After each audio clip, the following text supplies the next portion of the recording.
নমস্কার বন্ধুরা, village cooking বেরিতা চ্যানেলে সবাইকে স্বাগত। বন্ধুরা, আজকে প্রথম থেকে শেষ পর্যন্ত ভিডিওটা দেখবে। তো এখানে শিউলি পাতা তুলে এনেছি, একদম গাছের টাটকা শিউলি পাতা, একদম নরম শিউলি পাতা।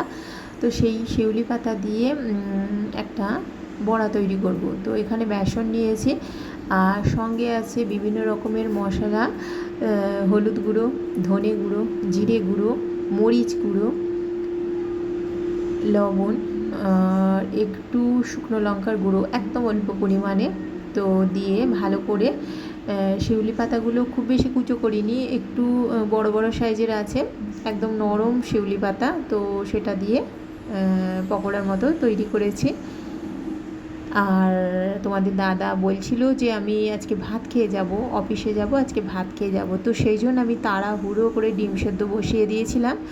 তো মাছটা আজকে শেষ হয়ে গেছে, মাছটা ছিল কাল পর্যন্ত হয়েছে, তো আজকে শেষ হয়ে গেছে। তো বললো ডিম সেদ্ধ আর এই পকোড়া আর হচ্ছে ডাল আর আলু করলা ভাতে।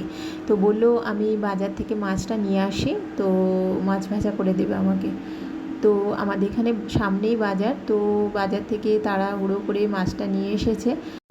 তো মাছটা ভেজে দেবো। তো এখানে রয়েছে আলু করলা ভাতে, ডিম সেদ্ধ তো রয়েছে, আর শিউলি পাতার পকোড়া রয়েছে, আর মাছটা ভেজে দিচ্ছি।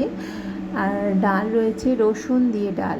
রসুন দিয়ে ডাল কিন্তু অপূর্ব স্বাদের হয়, পেঁয়াজ, শুকনো লঙ্কা, জিরে আর রসুনের ডাল, আর সঙ্গে আছে শসা।